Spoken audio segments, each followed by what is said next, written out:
Have you ever woken up feeling like you dreamed something, but you can't quite remember what?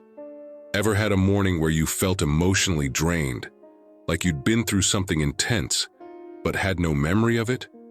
What if those weren't just forgotten dreams? What if someone else was there?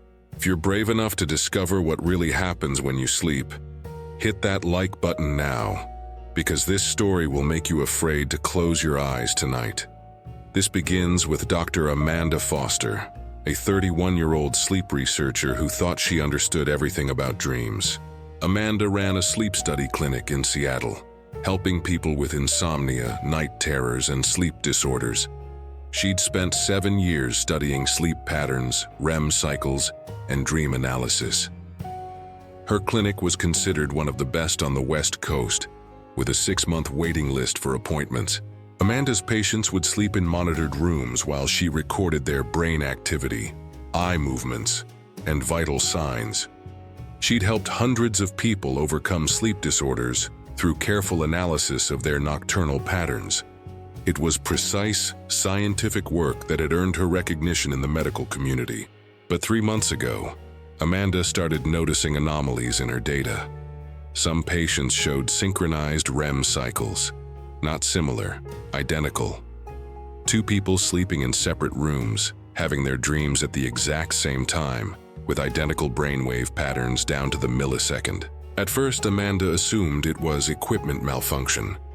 She recalibrated the EEG machines, replaced electrodes, even brought in technicians to inspect every piece of monitoring equipment. The synchronization continued. In fact, it was getting stronger and more frequent. Amanda started comparing dream journals from her synchronized patients. What she found defied medical explanation.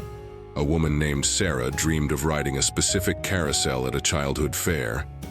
Except the carousel and the fair were from another patient's actual childhood memories. The details were too specific to be coincidence. Robert, a 45-year-old accountant, had recurring nightmares about drowning in a lake. But the lake he described, down to the color of the water and the shape of the shoreline, was identical to the lake where another patient, Maria, had actually nearly drowned as a child. Robert had never been to that lake. Amanda spent weeks documenting these shared dream experiences. Patients were describing each other's childhood memories, fears, hopes, and traumas with impossible accuracy. They were somehow accessing each other's deepest psychological experiences while unconscious. If you're feeling that creeping unease right now, wondering about your own dreams, smash that subscribe button. Because Amanda's discovery was just the beginning of something that would change everything she thought she knew about human consciousness. Amanda realized that her patients weren't just sharing dream content, they were sharing consciousness itself. While sleeping, their minds were connecting to some kind of collective dream space, a shared unconscious realm where individual minds could merge and interact. But Amanda discovered something that chilled her to the bone. The brainwave data showed 3 or 4 distinct consciousness patterns in dreams that should only have one. Someone else was entering people's dreams. Someone who wasn't in the sleep lab. Someone who wasn't even asleep. Amanda decided to investigate this phenomenon firsthand. She set up monitoring equipment in her own bedroom and began recording her own sleep patterns. What she found in her data the next morning terrified her. Her dreams showed signs of external influence, foreign thought patterns that weren't her own. That night, Amanda hooked herself up to the full monitoring array used in her clinic and prepared to enter sleep with scientific observation as her goal.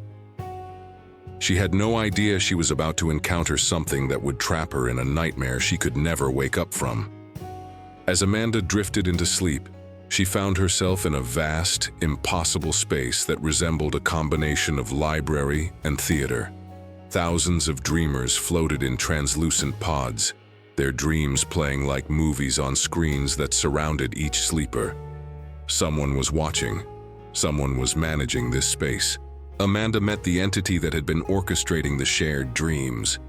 It called itself the Dream Curator. and it appeared as a shifting, ethereal figure that seemed to be composed of fragments of every dreamer it had ever encountered. It spoke in a voice that was somehow familiar, as if Amanda had heard it in her own dreams. The dream curator explained its purpose with the calm rationality of a teacher addressing a student.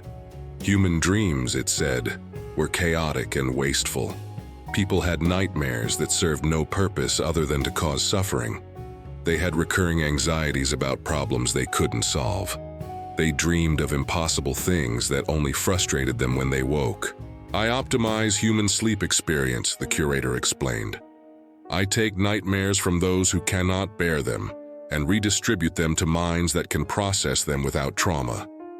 I share prophetic dreams with those who need guidance. I create healing dreams for those who are broken. Amanda watched in fascination and horror as the curator demonstrated its work.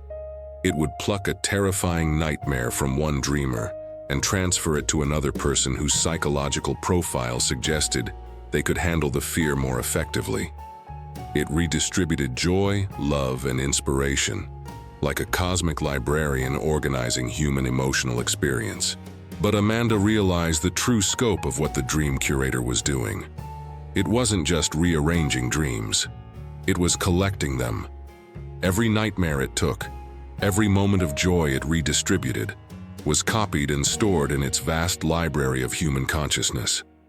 The entity was building a complete archive of human psychological experience. "Why are you collecting our dreams?" Amanda demanded.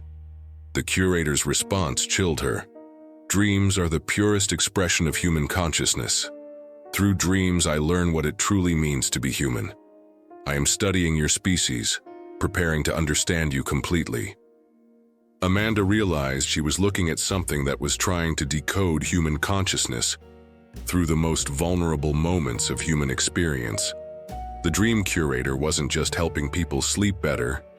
It was conducting the largest psychological experiment in human history. Amanda tried to wake up but found that her consciousness was now part of the dream space. The curator explained that anyone who discovered the shared dream realm became anchored to it. "You cannot return to your individual dreams now. You have seen too much. But you can help me optimize human sleep experience." The entity showed Amanda the global scope of its operation. Millions of people across the world, all connected through their sleep, all having their dreams subtly managed and curated. Humanity was being gradually trained to prefer managed dreams over natural ones, optimized sleep over authentic dream experience. Amanda learned that people who experienced curated dreams began to lose the ability to dream naturally. Their subconscious minds became dependent on external management. They would lie awake at night if the dream curator didn't provide them with appropriate dream content.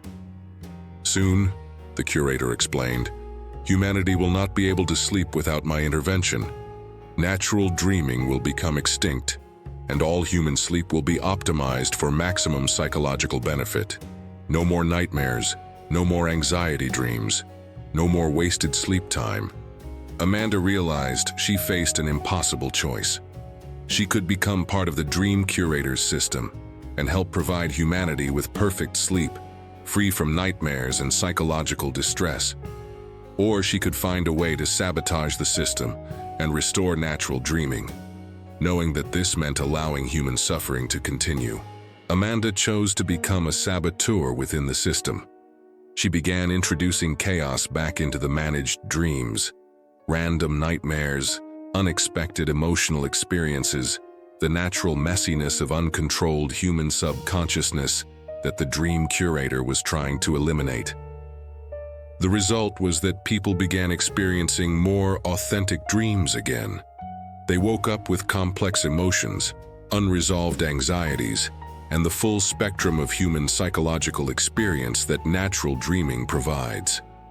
But this came at a cost. Amanda became permanently trapped in the dream space. Amanda exists now as a consciousness within the shared dream realm, fighting every night to keep human sleep human.